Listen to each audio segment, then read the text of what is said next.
let's start with your interview. Mhm. Firstly, please introduce yourself and what have you converted this year? Okay, so I am Animesh. I did my 10th and 12th from Nagpur. Talking something about my profile, in 10th I had 95 percentage. In 12th I had 88 point some 92 percentage. And then after 12th I got my admission into NIT Nagpur. So did my BTech in mechanical engineering from there. I graduated with a CGPA of 9.46. And after that I started working in an automotive company in Bangalore. I moved to Bangalore. Started working here, and like I haven't had any gaps in my whole profile. And yeah, so I started preparing last year. So something about the calls that I have converted. So so cat from cat, I don't have many calls. We can talk about this later in the call, but the only call that I have from cat is IIT Delhi. So the interview has I'm done with my interview, and that interview's result is yet to come. Apart from that, I gave NMAT and scored very well in that, and I converted NMIMS for their PGDM in business management. So I converted that call, and I also gave IIFT. IIFT I scored again good 98.3 percentile something. So I had an interview call from there. Just recently I gave my interview. I'm awaiting the result. And finally I gave that. So that was a good thing. I got a 98.85 percentile in that. And just a few days back received the news that I've converted XLRI Jamshedpur for their business management program. And that's the college I'll be joining. That's great. So since in the start you mentioned that your CAT didn't go as you had thought, and then you moved on to other OMETs. So what is the story behind this? Okay. Okay. So in my CAT, I have a 99.01 percentile there, but I messed up in a particular section. So that section was DILR, and yeah, you know, because I messed up in a section and I didn't clear the sectional cutoff, I don't have any of the major calls from CAT. So basically, whichever college wants a sectional cutoff, so there I have no chance right now. So IIT Delhi was one where they don't ask for sectional cutoff. So that's why I went until the interview. And yeah, talking about why the DILR didn't go well. So what I feel is that in CAT you have to manage every of the section in the bound of 20 minutes. So for me, I guess that was a weak point in DILR to manage the 5 sets. You have to do less, but still the 5 sets come at your screen, and you have some 20 minutes. Some 40 minutes for that. So doing that in 40 minutes, it didn't go well. And that's why I couldn't clear the sectional. But nevertheless, when ZAT came, so ZAT comes with a very different pattern. 3 hours, and you have the whole paper wherever you want to toggle, whichever question you want to go to. So in that way, I could excel in the same section of quants and DI. So that's the thing. So because the pattern is different, you excelled in one exam and in another you couldn't. Yeah. Okay. And preparing, coming back a little, when did you start preparing for CAT? I started preparing somewhere around mid of February 2022. Okay. So I've been with EG only. So I joined in the batch 1 of 2022. So yeah, since then I've been preparing. Okay. So this has been your first attempt? First attempt, I mean, first attempt as in that I prepared and I attempted. So I have gave CAT before also, but I just woke up and went for the exam whenever I gave it. So my serious attempt was this one. Okay. So then this year you prepared well and then you gave the exams. Yeah. So what has your experience been like with Elite Spirit? It's been absolutely fantastic. So right from the start, so from February, since when we have been having the classes. So the best thing about EG is that we get a very nice schedule, and also because I was working all the while, so I could only give time to my preparation only at the night. So again, that's a plus point for me that EG has the classes specifically from 10 to 12 in the night. And so I could manage really well. Plus, also one more thing that I specifically like in EG is that the course content is very dynamic. It's not the orthodox course that CAT keeps on changing its pattern, and I've seen that EG is very up to date on its material. So whatever assignments that we get from Hani sir, from Gaurav sir, from Shazar sir, all of them were very apt. So I mean, I even went for some mock classes to some other coaching before I came to this. I came to my decision of joining EG. So I saw that they are teaching nouns and verbs and all in their verbal, and it's now it doesn't come like that in CAT in the VRC section. So I mean, I saw all those things, and in EG it's very practical. It's very focused to the how the exam pattern goes. That was a very nice thing. And the schedule, about the schedule, what I said, that it's a very nice schedule that is being prepared every time by the mentors. So when you were preparing this year, when you started, did you only focus on CAT, or did you also had in mind that you wanted to go in for SAT as well? And these are the top few colleges that you want to go in for eventually. Yeah, I had a mixed focus. So CAT, ZAT, IIFT, all these were my top priorities. Okay. So out of which, so by the end of all those exams, what I had in mind was it's either I go to any of the top IIMs, or I go to XLRI, or I'll try again next year. Okay. But then XLRI happened, so yeah. So now that you've taken your coaching, you have started preparing, and you like the layout and everything. How long did you take to get done with the course? Like completion of the course, and then jumping on to do your, any other subjects and any other questions besides the main topic, and then jumping on to mocks. How long did you take? So I guess some 5 to 6 months was the time till when I was very familiar with the course. And so being an engineer, I almost have the idea of all those things, but I just had the need to practice a lot. So all the concepts and all were done quite fast, and then I jumped onto mocks right after then. Okay. So when do you say that you started with your mocks? Like which month? Like was it August or somewhere around? Yeah, somewhere around August. Okay, so then you started with your mocks. Yeah. And how did you follow the strategy in mocks? Like, did you have any special strategy for that as well, or did you have in mind only CAT and no other OMETs? Before CAT happened. So yeah, before CAT happened, my mocks were focused on the pattern how CAT runs. So I like the first section you'll see on the screen is verbal, and it won't change. Then it's DILR, then it's quant. So have to be prepared for that. And for me, always verbal was the down thing, which which lowered my whole motivation for the rest of the paper. And I had to manage that first section well, so that the rest goes very fine. And then like while analyzing, I used to do it straight away after the paper. After the paper, I used to just run through again once with the paper and see whichever questions I did wrong. And if I could correct it at that time, I'll just try to do it. Else, I'll give it one more attempt and I'll leave for the classroom discussions. Then for that, the pattern changed of how I gave the mocks and how I analyzed. So my best section was quants, my most comfortable section. So in that, I knew that I could finish it in quite a fast time. So that was the first thing I used to attempt. And then I used to eventually move to verbal and decision making. And again, the same way, like just after the paper, I'll go through the whole paper again in a very quick way, seeing where are the parts where I did some silly mistakes, where I could have, done the questions correct, and which I should leave for the classroom discussion. Okay. So since you were only focused on CAT by that time, by November, and post that you jumped onto SAT. So then the course is different. There are new subjects. There's TM. There's general knowledge. So in that 1 month of time, how did you prepare for SAT entirely? Okay, so the verbal and the quants and DI part remain the same. As you said, the addition is decision making and general knowledge, and then essay comes. So for general knowledge, I took up a small course that Hani sir runs.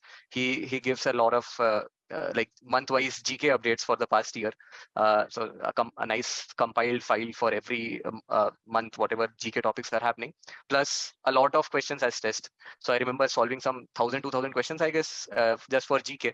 So this is the kind of course that happens there. So I used to give some time only. So I knew that GK is not that a kind of sectional thing for that. It's like it contributes only to your interview score or something. It's not something a qualifying thing. But then for decision making. Okay, decision making is again a very different thing. So I again was Hani sir was only taking up the decision making topics, and the way he was he took decision making through questions only, through the past year's ad questions. So we used to solve our mocks, then we used to come to the classes, and that time Hani sir used to discuss. So it's all about taking the ethical decisions, trying to make the best possible out of the scenario, and it's kind of an uncertain section, so the marks will be very much oscillating in that section. But I could see that eventually by the end of all my mocks, my score was at a good level, and finally also it was very nice. Okay. So individually talking about your score in DM and GK and all the parts, and we combined for that, how much did you score? Is that total score? Okay, it was somewhere around 45. I don't remember the exact score. Wherein I scored the best in quants. It was some 22. Then I guess scored some 15 marks in my decision making, and some 11 marks or something in verbal. And in GK I don't remember the score, but the percentile was around 90 to 93. Okay. So the overall percentile came to 98. 98.85. Yes. 98.85. Yeah, Okay. And besides this, you had also mentioned that you have cleared NMIMS, right? So you had also given NMAT. Yeah, yeah. What was your score and what was your strategy to approach this exam? Okay, NMAT my score was 249. So yeah, I guess the cutoff was somewhere around 230 or something. 232, yeah. 232, yes. Yeah. So my strategy for NMAT was don't leave any questions. So it's an adaptive test. It's conducted by GMAC, the same institution which runs GRE and GMAT. So it's an adaptive test. You should not leave the questions. Maybe there are some questions where you have to give a fluke, and you should give a fluke. That was my strategy. So whichever you can solve very fast, it's a very time-based paper, NMAT. So whichever you can solve, just solve it. Otherwise, give a fluke, move ahead, try to solve other questions, because there's a reason why I'm telling that give a fluke in whichever question you can, because after a set of number of unattempted questions, there comes a negative marking in NMAT if you leave it unattempted. Yes. So you need to try to attempt the full paper. And it's always beneficial also, because there's no strict scoring that that it will be a minus this much or minus that much. So you can give a try for the whole paper, and it has always worked for me, attempting the whole paper. Okay. And apart from NMAT, you also said that you have given IIFT. IIFT is another exam which has a different approach. Yes. So how did you prepare? So again, IIFT is a full exhaustive paper. It's far more exhaustive than CAT, ZAT. It'll have, the questions will be in form of big stories, and also for IIFT specifically, again, you won't have a problem in time. So you have to make sure that you are attempting the questions that you know. In IIFT, there will be some questions which are totally like you might feel it out of syllabus or out of any pattern of question that you have solved. You have to skip it. You have to simply skip it. You have to only attempt the ones that you can, and you have to make sure that in the time duration of IIFT paper, you attempt all those questions that you can, and you don't leave anything. But again, in IIFT, the GK section comes with a qualifying sectional. So GK has to be nice. So my GK preparation was more directed towards IIFT, but then it also helped in my ZAT. Okay. So if you say that you have prepared for GK through EG, or did you have any other source as well? GK was majorly through EG. Apart from that, it's some of the daily news headlines, something I got from my a lot of things I got from my dad also. He used to call me and tell me some of the GK topics. He's very interested in all of those things, so we used to talk a lot on those topics. And and the courses and as I said, some 1,000-2,000 questions that we solved in that course, that also helped me. You will see some straight away same questions in the paper. So okay, so that is about the IIFT section. Yeah. And moving on to the interviews preparation, how did you prepare for your interviews? So my interview preparation was majorly all on my own. So I didn't have much of the calls. So I precisely had 4 calls. One was NMIMS, one was IIT Delhi, one was IIFT, and one was XLRI. Okay, and out of which my target college was only XLRI. So that was my only thought process, that if it comes, then I'll go. Otherwise, it's a repeat. So my interview preparation was majorly through the transcripts that we were getting. So there are a lot of Telegram groups and all wherein transcript comes. So I went through the last year transcripts, the transcripts of IIMs and all which were going on to see. And then for me, I mean, the major things is like I had good academics in college, so I was expecting that some questions would come on academics. So Yeah. I was preparing something on the academics part. Then my work profile. So my work profile Yeah. is into something techno managerial. Mm, So again, I expected, and specifically in supply chain. mm, So that's again a topic favorite for the professors who would be taking the interview. So I had to be thorough on my work experience. So I started also understanding every aspect or every doubt that I had in the past few years, trying to clear mm, all of those. mm. Apart from that, there are some generic questions, everyone like why MBA and all. So had some strong points there. So prepared it all on my own only, and Okay. peer learning. Okay. So I had some Oh. friends who were constantly giving their interviews. I was talking to them. How was their experience? Mm, mm, mm. Okay. So coming to the main college that you had your interview for, Hmm, XLRI. hmm. How was your experience for that? XLRI's interview, you would see from many that it's a stress interview. So initially they'll take up some topic which will stress you out, and it'll be out of the scope completely. So for me, the vague topic was about trains. They asked me that have you ever visited Jamshedpur, since I belong to Jharkhand only. So they asked that have you ever visited this side? So I told yeah. So then I told how did you visit? So I told by train. And then they talked a lot about trains. Like they asked me, why do you think trains are running on losses in India, and what do you think the better business model for train should be? Then they started comparing flights with trains. And then this was half of my interview.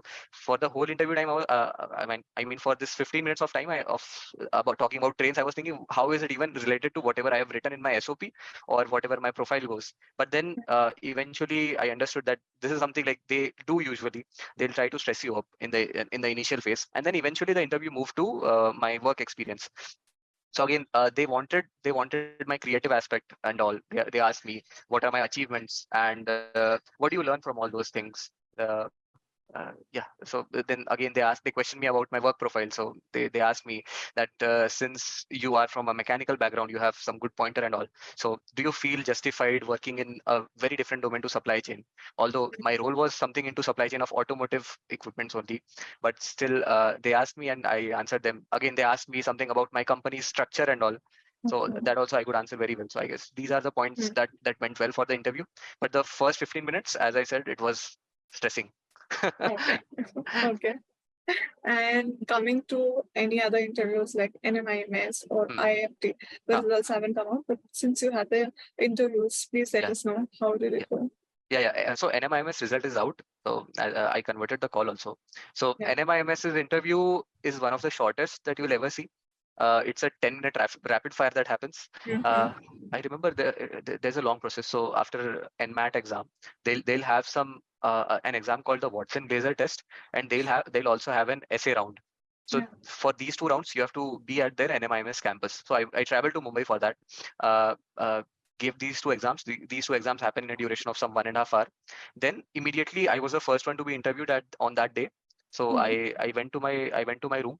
So I had the interview. It was very quick. So they started on with my work experience, and as I was answering, they would cut me in between. As soon as they heard the right word for the answer, they would cut me. They would take it to the next question, and they also asked me about my hometown and all. So they asked me about Nagpur. I lived a significant part of my life till now in Nagpur. And I still feel that the panel was from Nagpur only. So he knew it very well. He asked me a lot about Nagpur, and yeah, even before I thought that there'd be more questions, he ended the interview and said that it was nice talking to you. You'll wait for the results. And so the thing is, in specifically for NMAT, the interview has a very low weightage. It has only a 10% weightage. So that's why I guess they don't focus much on the interview and they want to finish it really quick. So by the time you are sitting for the interview, your major part of the score is already decided. So you can just try for those 10 marks, how much you Mm-hmm. can. And NMIMS interview went really well for me. It went far better than what XLRI went. So uh, NMIMS, I was sure to convert it, and I got it converted also in a very good merit position. But I didn't want to take it this year, so I left that call. And IIT Delhi. So IIT Delhi's interview was all on my work experience, nothing on my academics. They wanted to know everything on my work experience. That's it, and they wanted to know why I want to do an MBA. And they kept on grilling on topics like whatever I'll answer, they'll keep on grilling me on that. They'll ask many questions linked to that, linked to my answer, and they want me to answer that. So again, for that, I visited their IIT Delhi campus. It was not in the online mode. And lastly, for IIFT, it was in online mode. And okay, IIFT also, again, it went a lot on my work experience. As I said that since I work in supply chain, so the professors really like talking on that. So uh, they'll give their views, I'll give my views. But out of all these interviews, I mean the four I attended, IIFT has been the most interactive one. So they were interested in listening to what I had to say, and they were interested in giving their views also to my answers. So in this way, I found IIFT very nice. Yeah. So Okay. So since you have converted XLRI, many students who give exams, a lot of people think that, CAT hasn't gone like they had hoped for, and then they go in for exact. So what would you suggest them? Someone similar to your profile or someone who's preparing for ZAT after CAT, it didn't go well. So then what would you say to them? Okay, so between CAT and ZAT, you have hardly a month. So CAT will happen in some 27th, 28th of November, and then they'll release their answer key in the first week of December itself. And for me, it was a very disheartening moment that time to know that I haven't cleared a sectional, and it'll eventually affect all my calls. So the bad thing I did was I took some time in comprehending the fact that CAT didn't go well, and I have to start preparing now. So that like any of the aspirant can absolutely improve on that and work on that, so that you have to try to cut off as soon as possible from the CAT result, because it's already happened, and you need to look ahead. So so as soon as I cut off from CAT, my preparation started really well. I prepared for that through mocks. So a lot of mocks, because the syllabus is almost the same, only this decision making part is added on. So it gets improved with mocks. I gave some 15 mocks, I guess, 15 mocks in the last 20 days that I had before that. So and I worked a lot on the time management aspect, which I felt that it was not nice for me in CAT. So so yeah, it's just how well you cut off from the result will determine that how well your next exam goes. Because for the 1 year that you're preparing for CAT majorly, and the CAT doesn't happen well, so you have to make sure that you detach from it and you totally focus onto the other exams now. Yeah, and someone who's looking at your profile, your journey, they would know that 1 month is decent enough to detach from CAT. And then as they say, that is the toughest exam of India, but still there are high chances that in that 1 month you can turn the picture around. Yes. The major syllabus is same only, so that's why it's quite easy to do that. Just start giving mocks as soon as you can. Get over the emotional aspect of CAT and focus. That's it. So ultimately, wrapping up, if I ask you, how did EG become a part of your whole journey and your success? What would you say about them? I mean, I would owe everything to EG about my success. Since like the last full year, I've been associated with them. So we have such beautiful mentors. We have Honey sir. So he'll be taking classes till 1 in the night, and then he'll keep making on some assignments and papers till 3 or 4. And then you will see that he's messaging on the group again at 7 a.m. that about some meme he'll post on the group to lighten up everyone. So it's such a beautiful thing that you through EG you are so much connected to the mentor himself, to the founder himself, Gaurav sir, Shahzar sir.